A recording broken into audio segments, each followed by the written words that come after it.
Ce tracteur est une cause perdue, railla le directeur exécutif, riant devant tout le monde, alors que la perte dépassait les 800 000 € par jour. Entourée d'ingénieurs et de spécialistes, la jeune mécanicienne fut sommée de se taire, jusqu'à ce qu'elle lâche une phrase qui glaça tout le chantier. « Je sais exactement ce qui ne va pas. » Ils rirent. Il l'humilia. Mais quand elle ouvrit sa boîte à outils, personne n'était préparé à ce qui allait suivre. Abonnez-vous maintenant et préparez votre cœur, car cette histoire n'est pas ordinaire. Cette histoire est quelque chose de totalement nouveau et qui apportera une forte réflexion. Peut-être sympathiserez-vous avec notre mécanicienne, la jeune Camille, petite et travailleuse, qui vient de très loin, luttant contre tous ceux qui tentent de briser ses rêves et sa quête de meilleures conditions de vie. Parfois elle pleure, parfois elle pense à abandonner, mais toujours une petite flamme s'allume et elle continue. Même contre beaucoup, même avec des échecs et des erreurs, car personne n'est parfait. Toulouse, Occitanie, 7 heures du matin, un mardi de septembre, et la chaleur promettait déjà d'être de celle à faire fondre le bitume.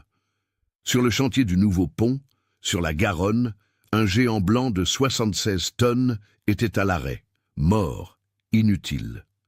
Le tracteur Anginova, PR 776, fierté de Lefebvre Matériaux, cette machine imposante qui coûtait plus de 4 millions d'euros, s'était tout simplement bloquée en plein terrassement. 3 jours. Cela faisait déjà 3 jours que ce monstre d'acier était là, immobile, tandis que le préjudice augmentait comme une facture d'électricité oubliée. 850 000 € par jour. À chaque aube, plus d'argent perdu. À chaque coucher de soleil, plus de cris des ingénieurs de l'entreprise de construction. Camille Dubois était là depuis 5 heures du matin, observant tout de loin.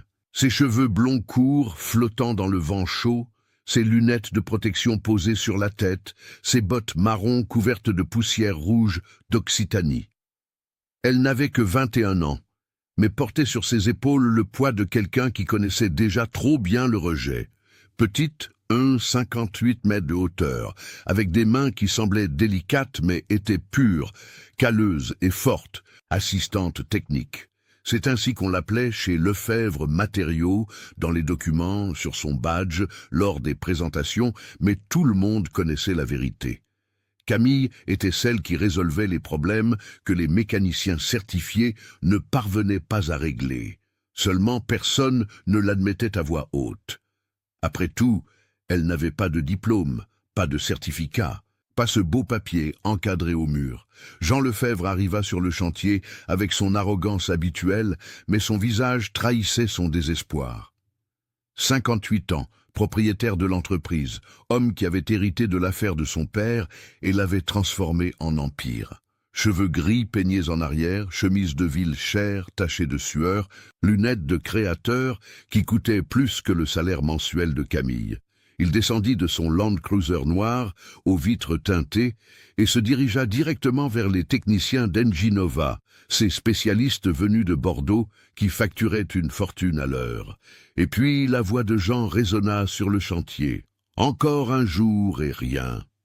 Le technicien principal, un homme d'une 40aine d'années avec un uniforme impeccable d'Enginova, essuya la sueur de son front et secoua la tête. « Monsieur Jean, nous avons tout vérifié. Système hydraulique, pompe, vanne, cylindre, tuyaux. Nous avons effectué des tests de pression, des analyses d'huile, un contrôle électronique complet. Ce tracteur a un problème que nous n'avons jamais rencontré. » Jean inspira profondément. Ce genre de respiration de quelqu'un qui se retient de ne pas exploser. Les spécialistes de Marseille sont venus hier. Vous êtes les techniciens certifiés de l'usine elle-même, et vous me dites que vous ne savez pas ce qu'il a. Monsieur, avec tout le respect que je vous dois, le technicien choisit ses mots avec soin. Ce PR 776 doit aller en Allemagne, à l'usine mère. C'est le seul moyen. Silence. Le genre de silence qui pèse, qui étouffe. Jean passa la main sur son visage, et pour la première fois depuis de nombreuses années, Camille vit quelque chose qu'elle n'aurait jamais imaginé voir chez cet homme. La peur, une vraie peur. Il pensa à son fils Mathieu, qui 2 ans auparavant, lors de leur dernière dispute, lui avait dit « Un jour, ton arrogance détruira tout ce que tu as construit, père. Allemagne signifie des mois, Jean murmura plus à lui-même. Des mois que je n'ai pas. L'entreprise de construction rompra le contrat. Ils me poursuivront. Ils vont me ruiner. » C'est alors que l'ingénieur en chef du chantier, un homme grand nommé Vincent, s'approcha. « Jean, sincèrement, ce tracteur est une cause perdue. Vous l'acceptez? Il n'y a rien à faire, perdu. » Ce mot résonna dans la tête de Camille. Elle regarda le PR 776, ce géant blanc qu'elle connaissait mieux que quiconque. Elle se souvint d'il y a 6 mois, quand elle avait commencé à remarquer de petites incohérences, des variations minimales de pression dans le système hydraulique des lames, des chiffres qui dansaient étrangement sur les manomètres. Elle avait tout noté dans son carnet, ce même carnet que son grand-père Anselme utilisait pour enregistrer les caprices des machines. Elle avait alerté son superviseur. « C'est votre impression, Camille ?» Elle avait alerté les mécaniciens. « Vous n'avez pas de certificat pour faire ce genre d'analyse. » Elle avait essayé de parler au directeur technique. « Arrête ta paranoïa, ma petite. » Et maintenant, voici le résultat. Un tracteur de 4 millions à l'arrêt. Des millions de pertes et les spécialistes certifiés qui disaient qu'il était perdu. Camille serra le carnet contre sa poitrine. Dedans, 6 mois d'observation, de mesures, d'annotations détaillées. Elle savait ce qui n'allait pas. Elle pouvait visualiser mentalement le chemin de l'huile hydraulique, les points de pression, la valve spécifique qui défaillait d'une manière que les tests standards ne détectaient pas. Mais qui écouterait une assistante technique de 21 ans sans diplôme? Jean convoqua une réunion d'urgence dans le bureau improvisé du chantier.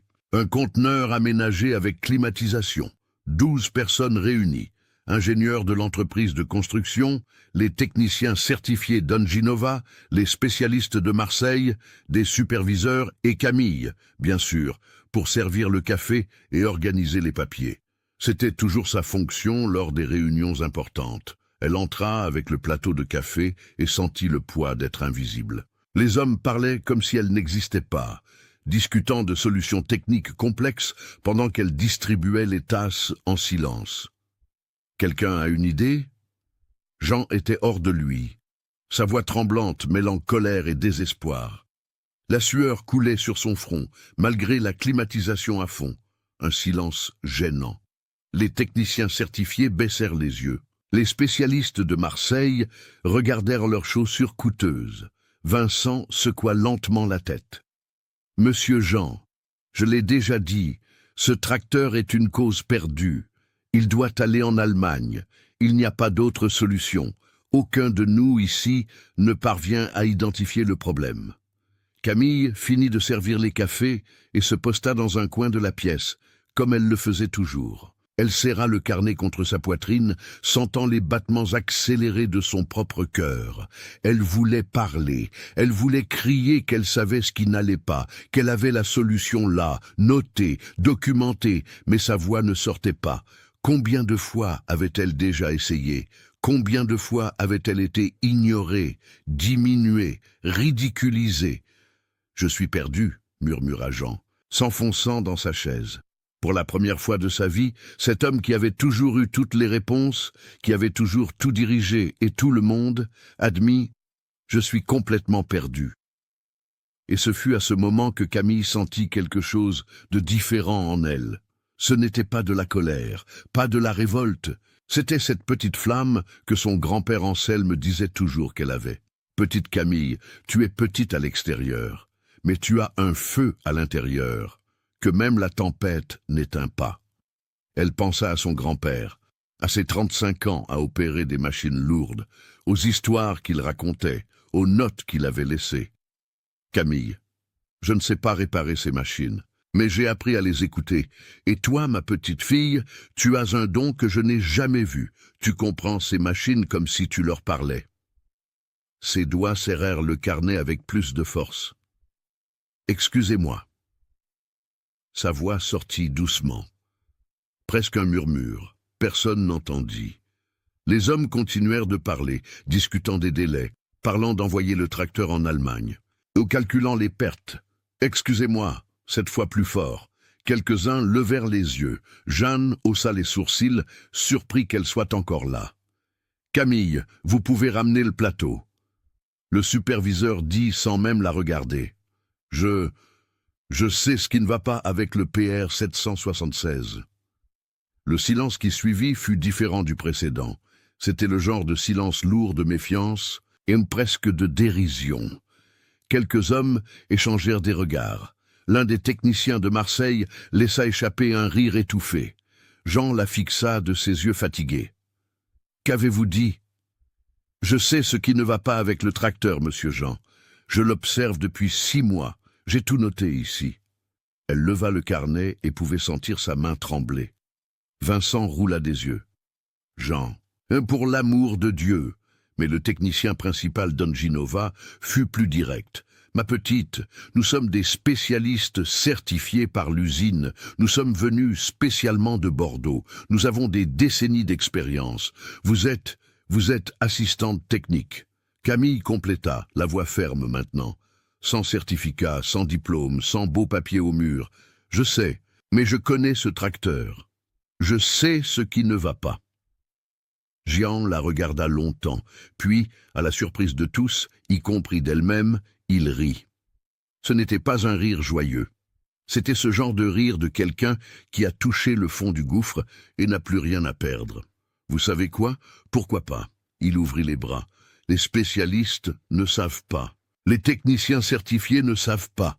Pourquoi diable ne pas écouter la petite du café? L'ironie dans sa voix coupait comme une lame. Quelques hommes rirent avec lui. Camille sentit son visage rougir. « Allez-y alors, ma petite. » Jean continua sur ce ton moqueur. « Puisque vous êtes si maligne, puisque vous en savez plus que les techniciens diplômés, allez-y et réparez mon tracteur de 4 millions. » Mais il se leva, s'approcha d'elle jusqu'à être très près, intimidant. Quand vous échouerez, quand vous ne parviendrez à rien, je veux que vous admettiez devant tout le monde ici qu'une femme ne comprend rien aux machines lourdes, que vous n'êtes qu'une petite fille prétentieuse qui pense que mémoriser quelques trucs fait d'elle une mécanicienne. Ces mots tombèrent comme des pierres. Camille déglutit difficilement. « Et si j'y arrive ?» Sa voix sortit plus ferme qu'elle ne s'y attendait. Jean esquissa ce sourire moqueur. Si vous réussissez ce que des dizaines de techniciens certifiés n'ont pas réussi, alors Il regarda autour de lui, tous les hommes qui observaient. Je m'excuse publiquement et je vous donne une promotion. Mais cela n'arrivera pas, Camille, car ce tracteur est une cause perdue. Acte 2. Camille sortit de ce conteneur les jambes tremblantes, mais le carnet serré contre sa poitrine, comme si c'était la chose la plus précieuse au monde. Et c'était le cas, tout était là. 6 mois d'observation méticuleuse, de mesures qu'elle faisait en cachette quand personne ne regardait, d'annotations sur chaque comportement étrange de ce PR 676. Le soleil de midi à Toulouse était impitoyable. 53 degrés de température ressentie, disait-on. Camille marchait sur le chantier en sentant les regards de tous les ouvriers. La nouvelle s'était répandue comme une traînée de poudre. La fille du café va essayer de réparer l'Anginova. Certains la regardaient avec curiosité, d'autres avec pitié, la plupart avec ce sourire de « il faut que je le voie pour le croire ». En arrivant près du tracteur, elle s'arrêta et inspira profondément. 76 tonnes de machine à l'arrêt, un géant blanc qui semblait se moquer d'elle, disant « Tu penses vraiment y arriver ?»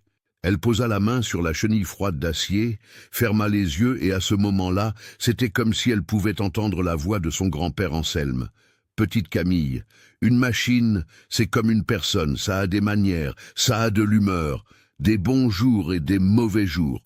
Tu as juste besoin d'apprendre son langage. » Elle ouvrit le carnet à la page marquée. C'était là.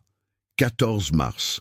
Et pression hydraulique du cylindre gauche de la lame, oscillant entre 2890 et 3100 PSI, alors qu'elle devrait rester stable à 3000 PSI, variation de 210 PSI en cycles irréguliers, ligne après ligne de mesure, graphique dessiné à la main, flèche indiquant des schémas et à la fin, encerclé 3 fois, valve régulatrice de flux VRF 340, présentant une usure asymétrique non détectable lors d'un test standard. Jean et toute la délégation sortirent du conteneur.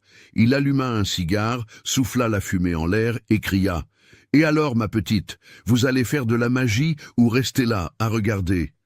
Rire, plusieurs rires. Camille sentit le sang monter à son visage, mais ne répondit pas. Elle ouvrit la boîte à outils que son grand-père lui avait laissée, ces vieux outils, certains rouillés, mais qu'elle traitait comme des reliques sacrées. Chaque clé, chaque pince, chaque douille portait des souvenirs. « Regardez un peu ces outils. » Un des ouvriers commenta, assez fort pour qu'elle l'entende. « Mon grand-père avait une boîte pareille. Il l'a mise à la retraite en 1985. » Plus de rire. Camille enfila ses gants verts, ajusta ses lunettes de protection sur sa tête et commença. D'abord, elle devait accéder au compartiment hydraulique latéral. 18 vis. Elle commença à dévisser, méthodique, concentrée. Elle pouvait sentir les yeux de tous rivés sur elle. Elle pouvait entendre les murmures. « Combien de temps pensez-vous qu'elle va mettre avant d'abandonner ?» Vincent demanda au groupe, sans même essayer de baisser la voix. « Je lui donne une demi-heure, » répondit un des techniciens de Marseille. « Je pense moins.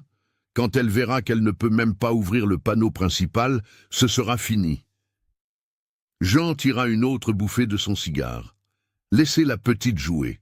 Quand elle en aura marre, on enverra ce tracteur en Allemagne une bonne fois pour toutes. » 40 minutes plus tard, Camille avait le panneau latéral complètement ouvert. La sueur coulait sur son visage, tachant sa veste vert de gris. Ses mains lui faisaient mal, mais elle ne s'arrêtait pas.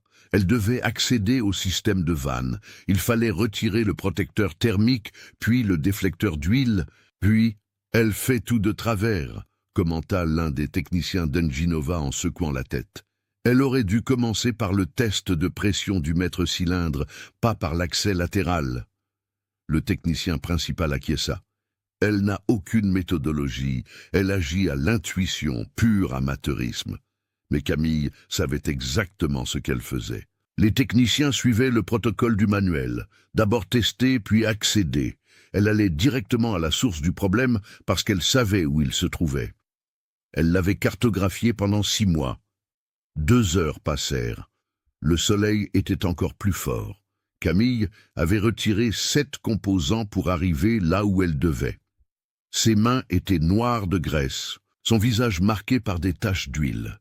Sa veste avait un accroc à la manche, où elle s'était coupée sur une arête métallique, mais elle ne l'avait même pas vraiment remarqué. Ce fut alors qu'elle vit enfin la valve VRF 340, toute petite, de la taille d'une balle de tennis, cachée entre d'énormes tuyauteries. Elle prit la lampe torche et l'illumina. Et c'était là, usure asymétrique sur le corps de la valve, exactement comme elle l'avait prévu. Une usure subtile, invisible pour quiconque ne faisait qu'un test de pression externe, mais qui causait des micro-variations dans le flux d'huile qui, au fil des mois, déréglait tout le système hydraulique. « Trouver », murmura-t-elle à elle-même. Mais trouver était une chose. Retirer et remplacer en était une autre complètement différente. Cette valve était dans un angle impossible. Les techniciens certifiés auraient utilisé un kit d'extraction spécial qui coûtait quelques milliers d'euros. Camille n'avait pas cela. Elle n'avait que les outils de son grand-père et la créativité de la nécessité. Elle regarda autour d'elle, ses yeux se posèrent sur un morceau de câble d'acier abandonné sur le chantier, puis sur un vieux palan manuel, et enfin sur le levier d'un cric hydraulique cassé. Dans sa tête, les pièces du puzzle s'assemblèrent. « Qu'est-ce qu'elle diable fait maintenant ?» Jean demanda en voyant Camille prendre ses objets. « Elle improvise », répondit Vincent avec mépris. « Autrement dit, elle va tout casser. » Camille attacha le câble d'acier à la valve, utilisant un nœud que son grand-père lui avait appris. Un nœud de camionneur, solide comme un roc. Elle le connecta au palan manuel, utilisa le levier du cric comme point d'appui et commença à appliquer une force graduelle, contrôlée, distribuée. C'était comme faire une chirurgie avec des outils de construction.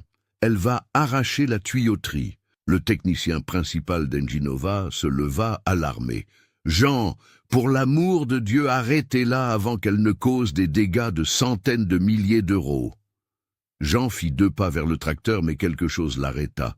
Peut-être était-ce une curiosité morbide, peut-être était-ce la façon dont Camille travaillait, concentrée, méthodique, comme si elle était en transe. Il y avait quelque chose là qu'il ne pouvait pas définir. « Encore 1 minute, dit-il. Si elle n'y arrive pas, j'arrête. » La valve commença à céder millimètre par millimètre. Camille contrôlait la force, ajustait l'angle, redistribuait la tension. C'était comme jouer d'un instrument de musique. Chaque mouvement devait être précis. Elle pouvait sentir le métal protester, céder, se libérer. Et puis, pop, la valve sortit. Silence absolu sur le chantier.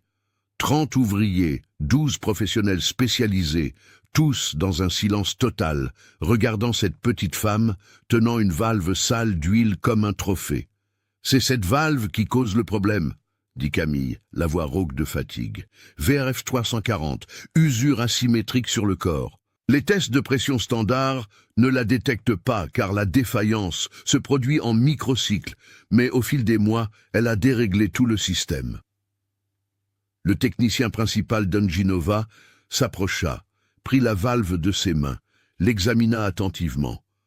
Ses yeux s'écarquillèrent. « Mon Dieu, elle a raison. Regardez ici, cette usure est si subtile que... » Il regarda ses collègues. « Nous n'aurions jamais trouvé ça en suivant le protocole standard. » Un des spécialistes de Marseille s'approcha également, prit la valve, la tourna à la lumière, passa son doigt sur la surface. « Impossible. Elle a identifié une panne que... » Il regarda Camille, comme s'il voyait un fantôme. « Quel âge avez-vous » ? 21 ans, répondit Camille, en essuyant la sueur de son visage avec la manche de sa veste. 21 ans, répéta-t-il incrédule. Et vous avez identifié cela comment ? Par l'observation, des périodes de mesure quotidiennes. J'ai noté chaque variation, chaque comportement anormal. J'ai tracé des schémas, cherché des causes possibles et suis arrivé à cette valve. Vincent laissa échapper un rire amer. D'accord, elle a trouvé le problème, mais maintenant cette valve ne se trouve pas n'importe où. Il faudra de toute façon l'importer d'Allemagne, des semaines. Et c'est là que Camille esquissa un sourire fatigué, se dirigea vers son vieux sac à dos, celui qu'elle portait tous les jours, et de l'intérieur, elle en sortit un petit paquet enveloppé dans un chiffon. « VRF 340, toute neuve », dit-elle en ouvrant le chiffon et révélant la valve de rechange. « Je l'ai acheté il y a 3 semaines, avec 2 mois de salaire entier, parce que je savais que ce jour allait arriver. » Jean laissa tomber son cigare de sa bouche. Ce fut alors qu'il se passa quelque chose que Camille, jamais, de tous les jours d'humiliation qu'elle avait vécu dans cette entreprise, n'aurait imaginé voir. Les ouvriers commencèrent à applaudir, doucement au début, puis plus fort, et enfin en ovation. 30 hommes sales de terre et de soleil applaudissant cette petite femme en veste vert de gris. Mais Jean n'applaudit pas. Il regardait Camille avec une expression étrange sur le visage. Ce n'était pas de l'admiration. C'était quelque chose de plus complexe. De la honte mêlée à de la colère d'avoir eu tort, de la colère d'avoir été prouvé tort par celle qu'il méprisait le plus. « Ne célébrez pas encore, » dit-il d'une voix forte. « Elle a trouvé le problème, c'est vrai, mais l'installer, c'est une autre histoire. Voyons si elle parvient à faire le remplacement sans causer un désastre. » L'euphorie des applaudissements retomba. Camille sentit le poids de ses mots. Jean avait raison. Identifier était une chose, remplacer en était une autre. Cette valve devait être installée avec un couple exact, une étanchéité parfaite, un calibrage précis. Une erreur, et tout le système hydraulique pourrait être compromis. Elle regarda son carnet de nouveau. Son grand-père Anselme avait une note datant de plusieurs décennies sur l'installation des valves régulatrices. Petite Camille, quand ton père aura besoin d'installer quelque chose de délicat, souviens-toi, c'est comme serrer un bébé dans ses bras. Assez ferme pour ne pas le laisser tomber, assez délicat pour ne pas le blesser. Camille nettoya la nouvelle valve avec un chiffon propre, vérifia le filetage, le joint, chaque millimètre de la pièce. Puis elle nettoya le logement dans le système hydraulique, retirant chaque résidu d'huile usagée, chaque particule de saleté. Il fallait que ce soit parfait. L'installation prit 40 minutes. Chaque tour de vis était calculé. Elle n'avait pas de clé dynamométrique calibrée. Elle utilisait la sensibilité de ses mains, cette intuition que seules des années de pratique donnent. Quand elle eut terminé, ses mains tremblaient de tension et de fatigue. « C'est prêt », dit-elle en refermant le panneau. « Prêt ?» Jean rit. « Et comment allez-vous tester ? Vous allez démarrer un tracteur de 4 millions d'euros en vous basant sur un « je crois que ça va » Camille inspira profondément. « Je vais d'abord faire les tests de pression.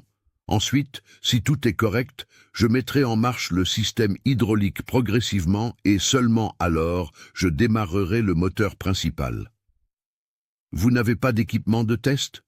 Le technicien d'Enginova souligna. « Notre équipement est programmé pour l'ancien système. Il ne fonctionnera pas maintenant. »« Je sais, » répondit Camille calmement. « C'est pourquoi je vais le faire à l'ancienne, comme mon grand-père me l'a appris. » Et elle commença, connecta des tuyaux auxiliaires, ouvrit et ferma des vannes dans une séquence spécifique, observa, écouta, sentit. C'était comme converser avec la machine.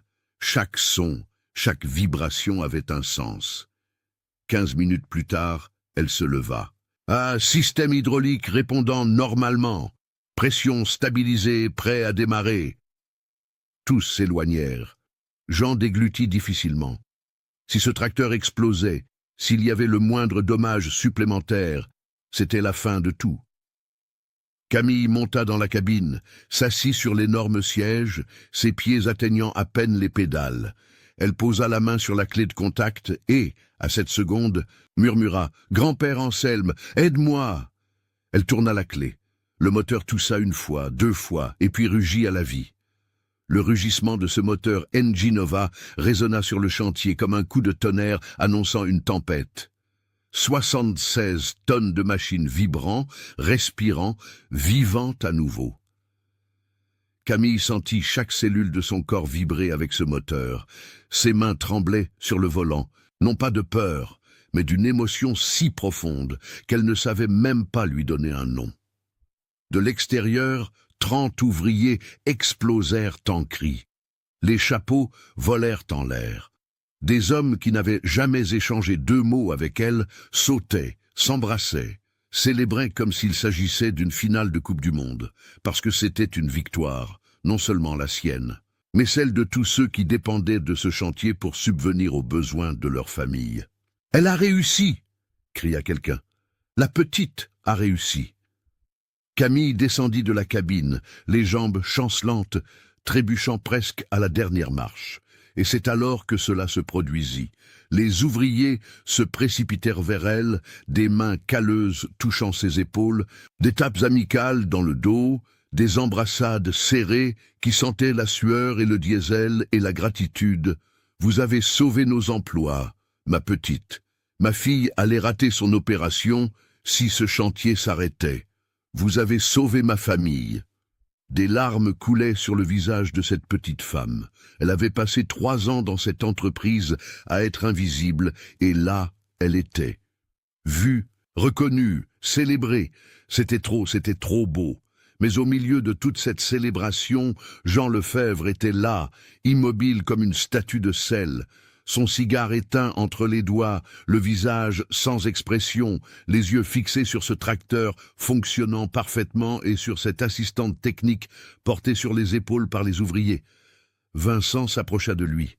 « Jean, elle a vraiment réussi. »« Je vois. » Sa voix sortit rauque, presque un murmure. Le technicien principal d'Enginova vint aussi, la valve défectueuse toujours à la main. « Monsieur Jean, avec tout le respect que je vous dois, je dois dire quelque chose. Cette jeune femme, elle a un talent que je n'ai jamais vu en 40 ans de profession. La façon dont elle a cartographié ce problème, dont elle a identifié une défaillance que nos équipements de dernière génération n'ont pas détectée, Ce n'est pas normal. Elle est exceptionnelle. Jean ne répondit pas. Il regardait simplement. Et en lui, une guerre se déroulait. D'un côté, le soulagement. Le tracteur était réparé. Le chantier pouvait continuer. Il n'allait pas tout perdre. D'un autre côté, l'humiliation. Il avait eu tort devant tout le monde. Et pire, prouvé tort par celle qu'il méprisait le plus. Un des spécialistes de Marseille s'approcha de Camille lorsque les ouvriers la remirent finalement au sol. « Mademoiselle, je dois vous poser une question. Qui vous a appris ça? Où avez-vous étudié ?» Camille essuya ses larmes, avec sa manche maculée de graisse. « Personne ne m'a appris. Je veux dire, mon grand-père m'a appris à observer. Il était conducteur d'engin. Il a travaillé 35 ans sur des chantiers. Il ne savait pas réparer, mais il savait écouter. Et il m'a appris ça, à écouter les machines. Mais la partie technique, les connaissances en hydraulique, pression, système, je les ai apprises seul. Des manuels que j'ai trouvés chez des bouquinistes d'occasion, des vidéos sur YouTube, des fichiers PDF que j'ai téléchargés sur Internet et la pratique, beaucoup de pratique avec de vieux équipements dans des ferrailles. » Le spécialiste secoua la tête incrédule. « Vous êtes autodidacte, sans formation, sans école technique, sans rien ? Sans rien, juste la volonté ?» Camille esquissa un sourire fatigué. La volonté et la nécessité. Quand on est pauvre, on apprend vite. Soit on apprend, soit on reste derrière. Ce fut alors que Jean s'approcha. Le silence se fit de nouveau. Tous les regards se tournèrent vers lui. Camille sentit son cœur s'accélérer. Elle se souvint de ces mots. « Si vous réussissez, je m'excuse publiquement. » Jean s'arrêta à 1 mètre d'elle, la regarda de haut en bas.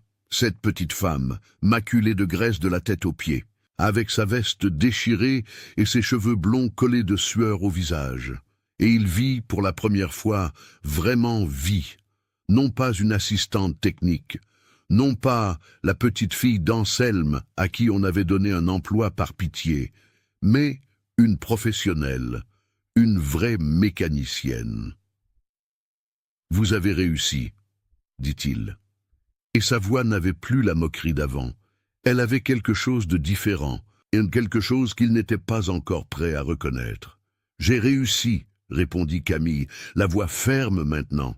« Les techniciens certifiés n'ont pas réussi. Les spécialistes n'ont pas réussi.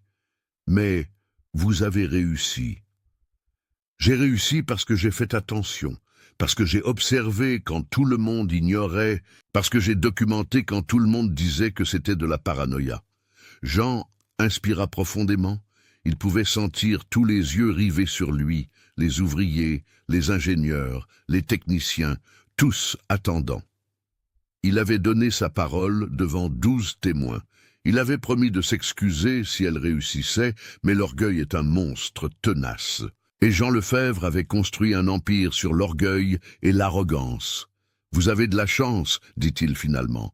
Chance que votre intuition ait été juste cette fois-ci. » Silence. Le genre de silence qui fait mal.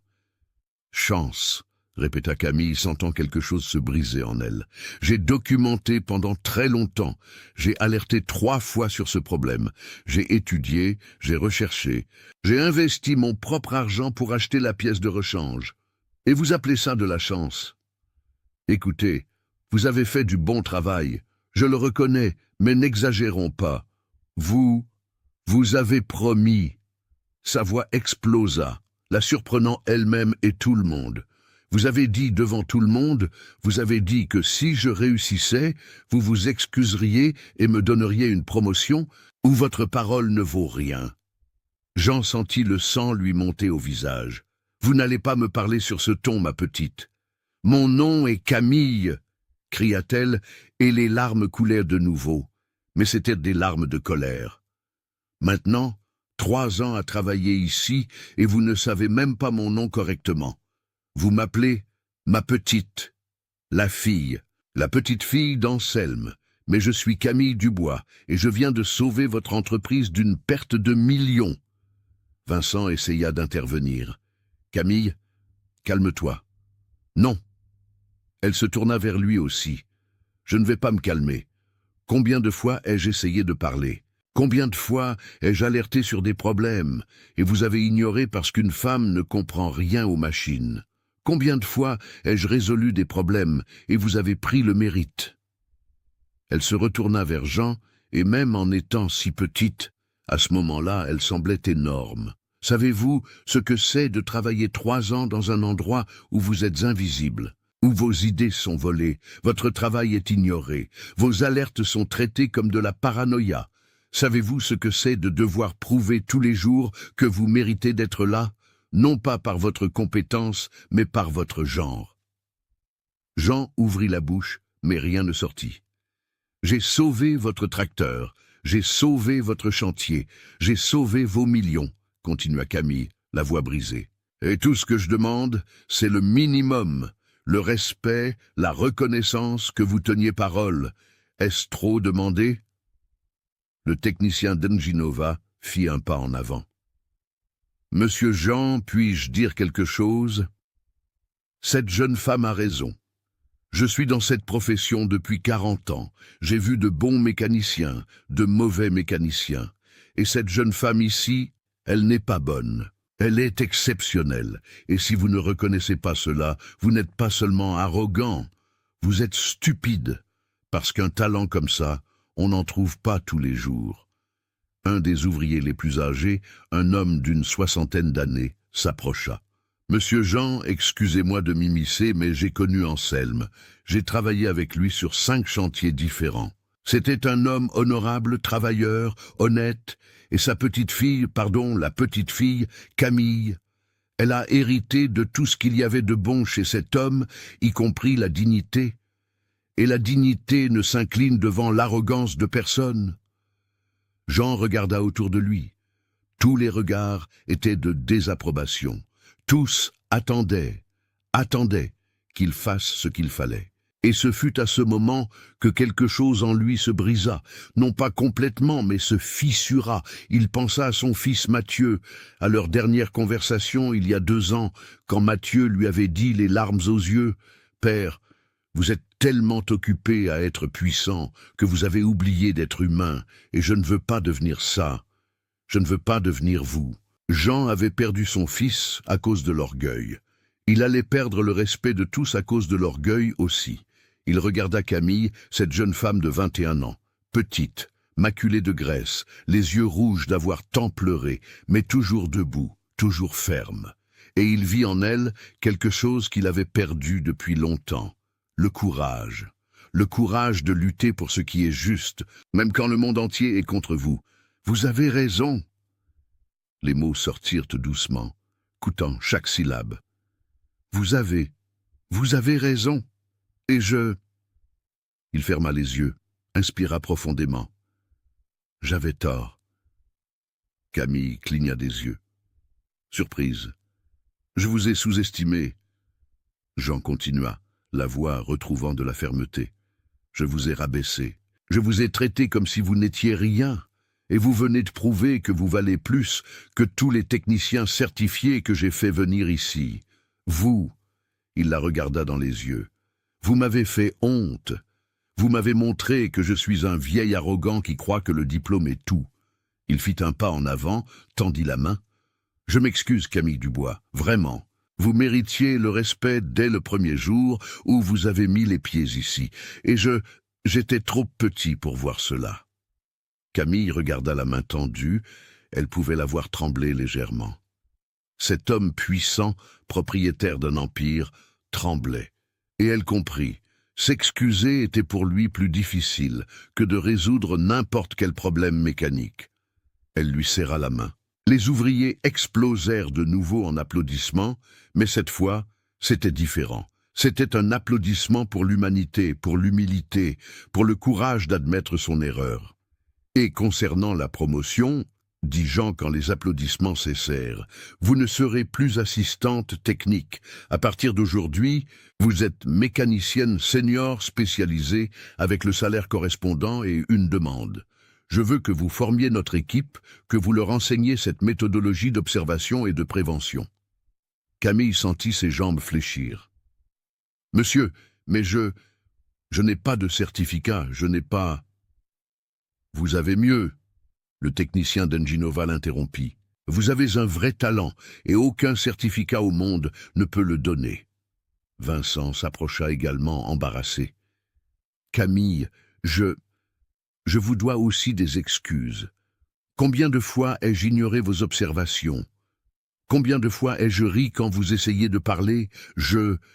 Il baissa la tête. « J'ai été un idiot, nous l'avons tous été. Nous avons vu une jeune femme et avons pensé qu'elle en savait moins, » admit l'un des ingénieurs. « Nous ne lui avons pas donné sa chance et avons failli le payer cher. » Camille essuya ses larmes avec le dos de sa main sale. « Je voulais juste que vous me voyiez, c'est tout, que vous me voyiez vraiment. »« Maintenant, nous voyons, » dit Jean. « Maintenant, tout le monde voit. » Et pour la première fois en 3 ans, Camille Dubois se sentit vue.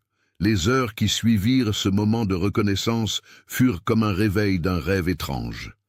Camille était assise dans le réfectoire improvisé du chantier. Un conteneur aménagé avec des tables en plastique et des ventilateurs bruyants, quand Jean entra, portant 2 gamelles. « Puis-je m'asseoir » demanda-t-il. Et il y avait quelque chose d'étrange là-dedans. Le propriétaire de l'entreprise demandant la permission de s'asseoir avec une employée. « Bien sûr, Jean » répondit Camille, encore en train de tout digérer.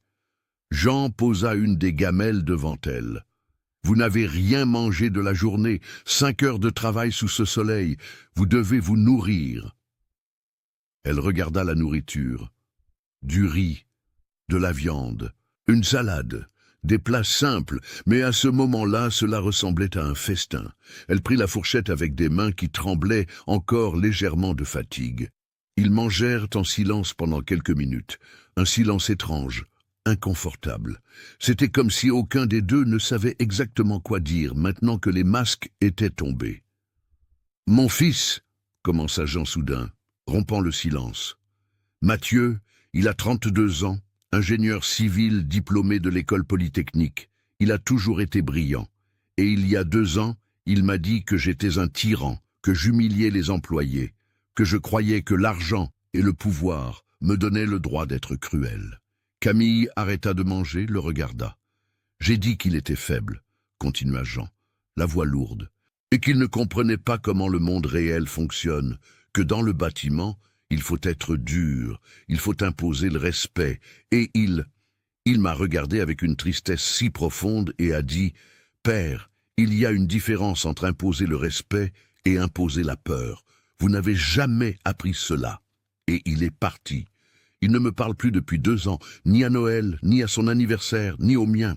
Il remua sa nourriture sans manger. « Aujourd'hui, quand vous m'avez affronté là, devant tout le monde, savez-vous à quoi j'ai pensé?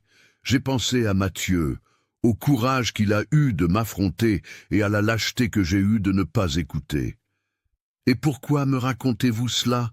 demanda Camille doucement. « Parce que vous méritez de savoir. » Jean la regarda fixement. « Vous méritez de comprendre que lorsque je vous ai humilié ce matin, lorsque je me suis moqué de vous, ce n'était pas à propos de vous. C'était à propos de moi, de mon arrogance, de ma peur d'avoir tort, de mon besoin maladif de toujours tout contrôler. » Il marqua une pause. « Mais ce n'est pas une excuse, ça ne justifie rien de ce que j'ai fait. Et je dois changer avant de tout perdre pour de bon. » Camille ne savait pas quoi dire. Elle avait attendu beaucoup de choses de cet homme, de la colère, de la résistance, peut-être même une tentative de minimiser ce qui s'était passé, mais pas cela. Pas cette vulnérabilité brute et honnête. « Vous pouvez l'appeler, » dit-elle finalement. « Votre fils. Vous pouvez l'appeler et lui dire ce qui s'est passé aujourd'hui, que vous avez appris quelque chose, que vous essayez d'être meilleur. » Jean esquissa un sourire triste. « Vous pensez qu'il répondrait ? Je pense que tout enfant veut croire que son père peut changer. Il a juste besoin d'une raison d'espérer. » Ils recommencèrent à manger, en silence. Mais c'était un silence différent, moins inconfortable maintenant, presque complice. Ce fut alors que Vincent, entra dans le réfectoire avec le technicien principal d'Enginova et un des spécialistes de Marseille. Les trois avaient l'air sérieux. « Camille, pouvons-nous vous parler une minute ?» demanda Vincent. Elle se leva, nerveuse. Aurait-il trouvé un problème avec la réparation? Serait-ce « Calme, ce n'est rien de mal ». Le technicien d'Enginova remarqua la peur dans ses yeux. « Au contraire, nous trois avons passé l'après-midi à discuter de quelque chose. Eh bien, nous aimerions vous faire une proposition. » « Une proposition ?» Camille cligna des yeux, confuse. Le spécialiste de Marseille sourit. « Je travaille pour Enginova France en tant que consultant technique senior et l'entreprise a un programme spécial pour les talents exceptionnels. Des personnes qui démontrent des compétences extraordinaires, même sans formation traditionnelle. Ils paient tout, formation technique, certification, formation à l'usine de Montbéliard, tout. Et ensuite, vous revenez en tant qu'instructrice certifiée. » Camille sentit le monde tourner. Allemagne, l'usine, c'est une éternité de formation intensive, continua-t-il. Vous apprendriez des techniques avancées, travailleriez avec des ingénieurs, découvririez des technologies de pointe et reviendriez comme l'une des professionnelles les plus qualifiées de France dans ce domaine. Mais elle regarda ses propres mains sales de graisse, ses vieilles bottes, sa réalité. Mais ça, c'est pour des gens comme moi? C'est exactement pour des gens comme vous, dit le technicien d'Enginova avec fermeté. Des gens avec un vrai talent, pas seulement un diplôme au mur. Vous seriez parfaite pour le programme. Jean observait tout en silence, et puis il parla. « Vas-y !» Tous le regardèrent. « Vas-y, Camille !» Il répéta. « Cette opportunité ne se présente pas deux fois dans une vie. Tu le mérites, et quand tu reviendras, tu auras un poste de leadership technique ici qui t'attend. Avec un salaire de spécialiste international. » Des larmes recommencèrent à couler sur le visage de Camille. Elle avait tant pleuré ce jour-là qu'elle pensait ne plus avoir de larmes. Mais elle en avait. Il y en avait toujours plus. Je ne sais pas quoi dire. « Dis oui. » Vincent sourit. « Pour l'amour de Dieu. Dis oui. »« Oui. » murmura-t-elle. Et puis plus fort. « Oui, mon Dieu, oui. » Les hommes rirent, soulagés. Le spécialiste prit une carte de visite. « Appelez ce numéro demain, parlez à la docteure Hélène Roussel. Elle coordonne le programme. Je vais déjà envoyer votre nom et ce qui s'est passé ici aujourd'hui. Elle sera impressionnée. » Quand ils partirent, Camille s'effondra sur la chaise, les jambes faibles. « Ça arrive vraiment. Ce n'est pas un rêve. Ça arrive. » « Et vous savez pourquoi ?» Jean confirma. « Parce que vous avez lutté, parce que vous n'avez pas accepté d'être invisible, parce que vous avez eu le courage de m'affronter, même en sachant que je pouvais vous licencier. Vous m'auriez licencié ?»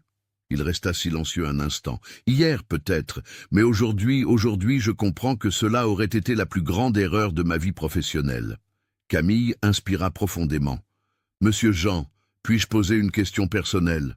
« Vous pouvez. Pourquoi êtes-vous comme ça, si dur avec tout le monde ?» Jean regarda par la fenêtre du conteneur le chantier à l'extérieur. « Mon père a construit cette entreprise de zéro. Il était ouvrier non qualifié, analphabète, travaillait 16 heures par jour. Il a économisé chaque centime pendant 20 ans jusqu'à acheter le premier tracteur d'occasion. Et quand il est mort, il m'a laissé cette entreprise avec une phrase « Jean, dans le monde de la construction, et soit tu domines, soit tu es dominé. Il n'y a pas de juste milieu. » Il marqua une pause. « J'ai passé ma vie entière à essayer d'honorer cette phrase, à essayer d'être plus fort, plus dur, plus implacable, pensant que c'était cela qui faisait qu'un homme était respecté. Mais j'ai perdu mon fils en chemin, et j'ai failli perdre mon entreprise par orgueil stupide. Il n'est pas trop tard, dit Camille. Pour votre fils, pour que vous soyez différent. Vous le pensez vraiment? J'ai grandi sans mère. Elle m'a abandonné quand j'avais 4 ans et j'ai passé toute ma vie à penser, si elle revenait, si elle s'excusait vraiment, je pardonnerais. Et savez-vous quelle est la réponse? Oui, Parce qu'on veut toujours croire que les gens peuvent changer. Toujours. Jean la regarda longtemps, puis fit quelque chose de complètement inattendu. Il prit son téléphone portable et composa un numéro. Il mit le haut-parleur, une fois, deux fois, trois. Camille retint sa respiration. « Allô ?»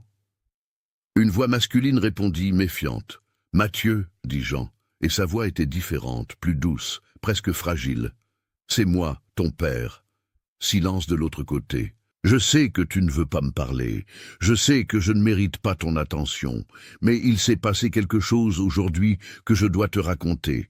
Quelque chose qui m'a fait comprendre tout ce que tu as essayé de me dire il y a 2 ans. » « Père », la voix de Mathieu semblait fatiguée. « Ce n'est pas le moment. S'il te plaît, juste 2 minutes. Laisse-moi te raconter l'histoire d'une jeune femme nommée Camille Dubois, une mécanicienne de 21 ans, qui m'a donné aujourd'hui la plus grande leçon d'humilité de ma vie. » Et Jean raconta. Il raconta l'histoire du tracteur en panne, de Camille étant méprisée, d'elle prouvant qu'elle avait raison, de lui ayant dû s'excuser publiquement. Il raconta avec des détails, avec honnêteté, sans essayer de se faire passer pour une victime ou un héros. Quand il eut terminé, Mathieu resta silencieux de longues secondes. « Père, » dit-il finalement, et il y avait de l'émotion dans sa voix. « Vous vous êtes vraiment excusé ? Devant tout le monde, j'ai demandé pardon, et ce fut la chose la plus difficile et la plus juste que j'ai jamais faite de ma vie. Et cette jeune femme, elle a accepté, et m'a fait voir que je devais changer, que je devais être meilleur parce que sinon... » La voix de Jean faillit. « Sinon je mourrais seul, riche mais vide, puissant mais misérable. » Silence de nouveau. Et puis, « Père, je suis à Marseille en ce moment, mais à la fin du mois, je viendrai à Toulouse pour une consultation. On pourrait prendre un café. » Jean ferma les yeux et une larme coula. « J'adorerais, mon fils. J'adorerais beaucoup. » Quand il raccrocha, il resta à regarder son téléphone comme si c'était la chose la plus précieuse au monde. « Merci, » dit-il à Camille, la voix rauque. « Je n'ai rien fait. Vous avez tout fait. » Il corrigea. « Vous m'avez montré que le courage n'est pas d'être dur, c'est d'être honnête. C'est d'admettre quand on a tort. C'est de lutter pour ce qui est juste, même quand on a peur. » Il se leva. « Vous êtes jeune, Camille, mais vous êtes plus sage que bien des vieux. Y compris moi. » Il partit, laissant Camille seule dans le réfectoire. Elle regarda ses propres mains calleuses, sales, petites. Des mains qui avaient réparé un tracteur de 4 millions d'euros. Des mains qui avaient changé des vies, y compris la sienne.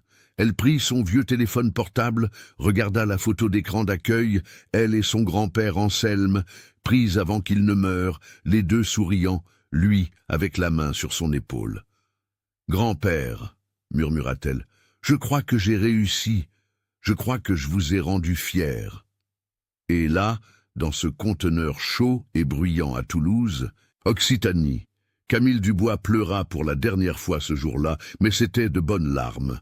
Des larmes de quelqu'un qui finalement, après si longtemps, se sentait vue, se sentait valorisée, se sentait suffisante. L'aéroport international de Toulouse était animé ce matin de juillet. Camille Dubois descendit de l'avion en provenance de Marseille. Une connexion d'un vol international de Lyon, avec un sac à dos sur le dos et une petite valise. Ses cheveux blonds, toujours coupés courts, mais maintenant avec une coupe plus moderne, professionnelle. Elle portait un blouson NG Nova, de ceux que seuls les employés et consultants certifiés reçoivent. Cela semblait une vie entière. Elle avait été en Allemagne pour se former à l'usine mère d'NG Nova, à Montbéliard. Puis un certain temps à voyager en France, donnant des formations, des conférences, des consultations. Elle avait vu des choses que la jeune femme de 21 ans de Toulouse n'aurait jamais imaginé voir. Des technologies de pointe, des systèmes hydrauliques qui semblaient magiques, des ingénieurs qui la traitaient d'égal, plus que d'égal, comme une référence. Et maintenant, elle rentrait chez elle. Dans la zone de débarquement, elle vit le groupe qui l'attendait. Jean était là et à côté de lui, son cœur fit un bond. Mathieu, les deux ensemble, père et fils, côte à côte. Jean avait maigri de quelques kilos. Il semblait plus jeune. Mathieu était grand, beau, avec des lunettes à monture moderne et un sourire sincère. « Bienvenue de retour. » Jean ouvrit les bras. Camille courut et se laissa embrasser. C'était étrange, mais bon. Cet homme qui l'avait humilié l'embrassait maintenant avec une affection paternelle véritable. « J'ai regretté cet endroit, » dit-elle. Et c'était vrai. L'Allemagne était incroyable, mais ce n'était pas chez elle. « Laisse-moi te présenter officiellement. » Jean tira son fils. « C'est Mathieu, que tu connais déjà par téléphone, mais jamais en personne. » Mathieu tendit la main, mais Camille l'ignora et lui fit un câlin aussi. « Merci, » murmura-t-elle, « d'avoir donné une chance à votre père. »« Merci à vous, » répondit Mathieu, « de m'avoir rendu mon père. Le vrai père, pas ce personnage qu'il interprétait. » Et sur le chemin du chantier du pont, maintenant achevé et inauguré, Jean conduisait, tandis que Mathieu était à l'arrière et Camille à l'avant.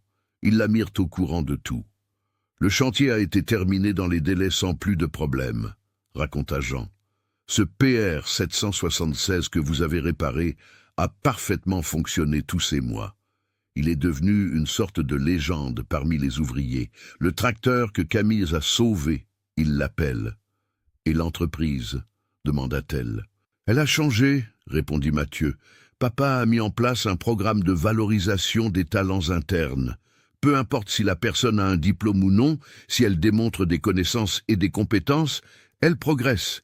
Nous avons déjà promu 5 employés qui n'avaient pas de certificat formel. Et en plus, ajouta Jean fier, nous avons créé le programme Talent du Bois. Chaque semestre, l'entreprise finance des formations techniques pour 3 employés qui démontrent un potentiel mais n'ont pas les moyens de payer. En hommage à vous et à votre grand-père. » Camille sentit ses yeux se mouiller. « Vous avez fait ça ?»« Nous l'avons fait. » Jean la regarda en coup de vent. « Parce que vous m'avez appris que le talent ne se trouve pas seulement à l'université.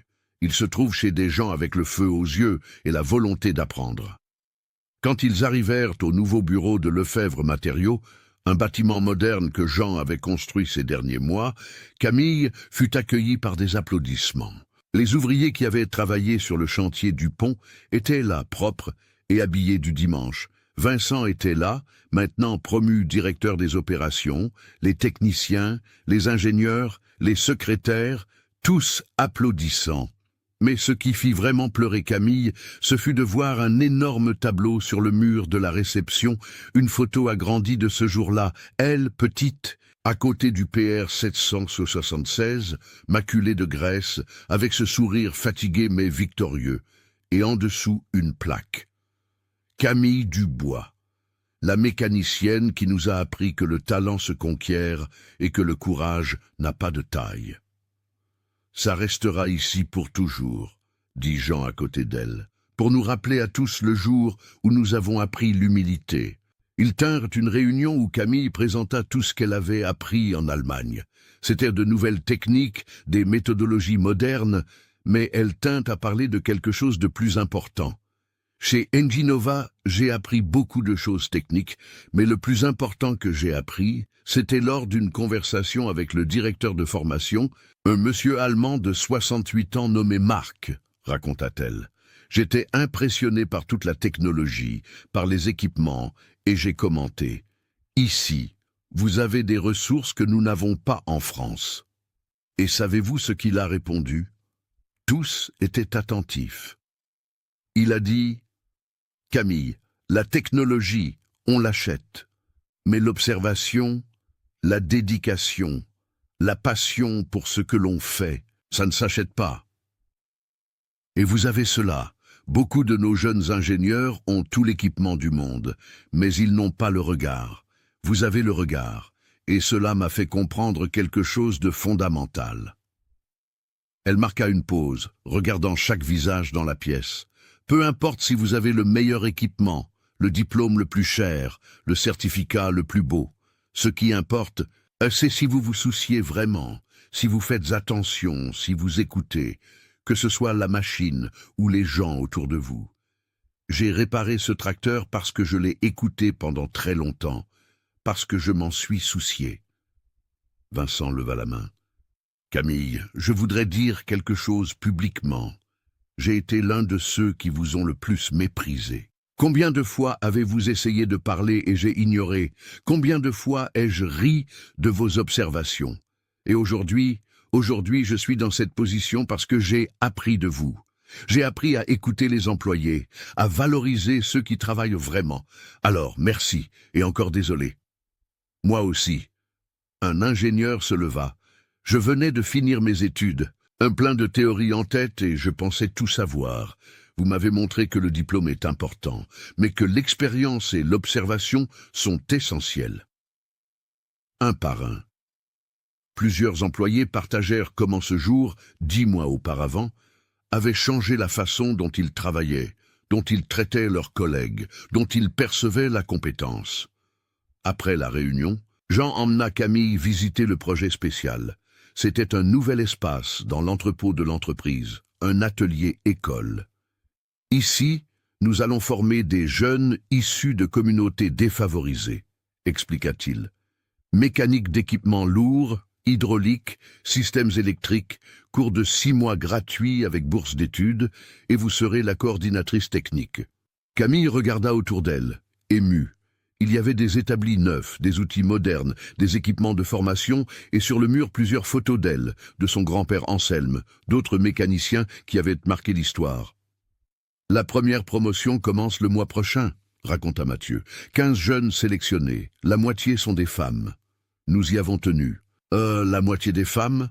répéta Camille, ayant du mal à y croire. « Vous avez ouvert des portes, dit Jean. Vous avez montré que c'est possible.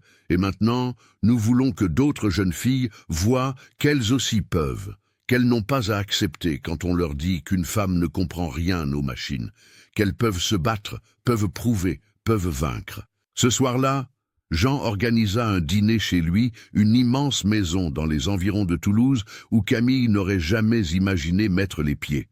Mais elle était là, assise à table, avec Jean, Mathieu, et à sa surprise, l'épouse de Mathieu, Chloé, enceinte de 6 mois. « Vous allez être grand-père. » Camille sourit à Jean. « Oui, répondit-il, les yeux brillants. Et vous savez comment nous allons l'appeler? Parce que c'est une fille, Anselme Lefebvre, en hommage à votre grand-père, car c'est son histoire transmise à travers vous qui a sauvé ma famille. » Camille ne put retenir ses larmes. Il serait si heureux de savoir ça. « Vous pensez qu'il est fier ?» demanda Jean. « De là où il est, j'en suis sûr. » Elle essuya ses larmes. Il disait toujours que j'étais petite à l'extérieur, mais que j'avais un moteur puissant à l'intérieur. Et j'ai passé beaucoup de temps sans y croire. Jusqu'à ce jour, jusqu'au moment où j'ai décidé de ne plus être invisible. Mathieu leva son verre de jus. Un toast à Camille Dubois, la mécanicienne qui a réparé plus qu'un tracteur, qui a réparé des personnes, qui a réparé une famille. Tous levèrent leurs verres. Après le dîner, sur la véranda regardant le ciel étoilé de Toulouse, Jean et Camille conversèrent seuls. « Vous savez ce qui est drôle ?» dit-il. « J'ai construit un empire, j'ai gagné des millions, j'avais du pouvoir sur des centaines d'employés, mais j'étais vide, complètement vide, jusqu'à ce qu'une jeune femme de 21 ans me montre que je n'étais rien de ce que je pensais être. »« Vous n'étiez pas vide, » corrigea Camille. Vous aviez juste oublié qui vous étiez vraiment, le fils de cet homme travailleur, honnête, qui a tout construit de zéro. Ce type était toujours là, il avait juste besoin de se souvenir. Vous avez 22 ans maintenant, et vous parlez comme si vous en aviez 80. Il rit. J'ai grandi vite, quand on est pauvre, quand on est une femme dans un monde d'hommes, quand on est sous-estimé tous les jours, soit on mûrit vite, soit on se brise. Mais vous ne vous êtes pas brisé. J'ai failli me briser, admit-elle. Tant de fois j'ai pensé à abandonner, à accepter que peut-être ils avaient raison, que je n'étais pas assez bonne. Mais alors je me souvenais de mon grand-père, de son sacrifice, et je pensais, je ne peux pas gaspiller ce qu'il m'a donné, je ne peux pas abandonner. Jean resta silencieux un instant. « Camille, je voudrais vous poser une question et je veux que vous soyez honnête. Vous pouvez demander. Vous m'avez pardonné. Vraiment pour la façon dont je vous ai traité. » Elle le fixa. « Monsieur Jean, pardonner ne signifie pas oublier. Je n'oublierai pas l'humiliation de ce jour-là. Je n'oublierai pas les 3 ans passés invisibles. Mais pardonner signifie donner une chance à la personne d'être différente. Et vous avez saisi cette chance. Vous avez vraiment changé. Alors, oui, j'ai pardonné. »« Merci, » murmura-t-il. « Merci de m'avoir fait devenir une meilleure personne. Vous avez fait cela seul. J'ai juste allumé une lumière. C'est vous qui avez décidé de la suivre. » 3 semaines plus tard, la première promotion de l'atelier école commença. 15 jeunes, 8 femmes et 7 hommes, tous issus de communautés défavorisées de Toulouse et de la région. Camille était devant la salle et pour la première fois de sa vie, sentait qu'elle était exactement là où elle devait être. « Bienvenue, dit-elle. Mon nom est Camille Dubois. J'ai 22 ans et jusqu'à il y a 1 an, j'étais invisible. Les gens me voyaient, mais ne me percevaient pas. Ils entendaient ma voix, mais ne m'écoutaient pas. Et savez-vous pourquoi? Parce que j'étais une femme. J'étais jeune, j'étais pauvre, je n'avais pas de diplôme. » Les jeunes étaient attentifs. Mais j'avais quelque chose qu'aucun diplôme ne donne. J'avais du feu, de la volonté, de la détermination et la bénédiction d'un grand-père qui m'a appris qu'une machine est comme une personne. Il faut l'écouter, il faut la comprendre, il faut la respecter. Et c'est ce qui m'a amené jusqu'ici. Alors, je veux dire à chacun de vous, peu importe ce que le monde dit de vous, ce qui importe, c'est ce que vous croyez de vous. L'une des jeunes filles leva la main. C'est vrai que les techniciens diplômés n'ont pas réussi à réparer le tracteur et que vous y êtes parvenu. Camille sourit. C'est vrai, mais non pas parce que je suis meilleur qu'eux, c'est parce que j'ai fait attention, parce que j'ai écouté quand personne d'autre n'écoutait. Et c'est ce que je vais vous enseigner, non seulement la mécanique, mais l'art d'observer, d'écouter, de se soucier vraiment. Et là, dans cet atelier école à Toulouse, Occitanie, commença une nouvelle génération, une génération qui apprit que la compétence n'a pas de genre, le talent n'a pas d'âge, et que parfois la personne la plus qualifiée pour résoudre un problème n'est pas celle qui a le plus de diplômes au mur, c'est celle qui a le plus de feu au cœur.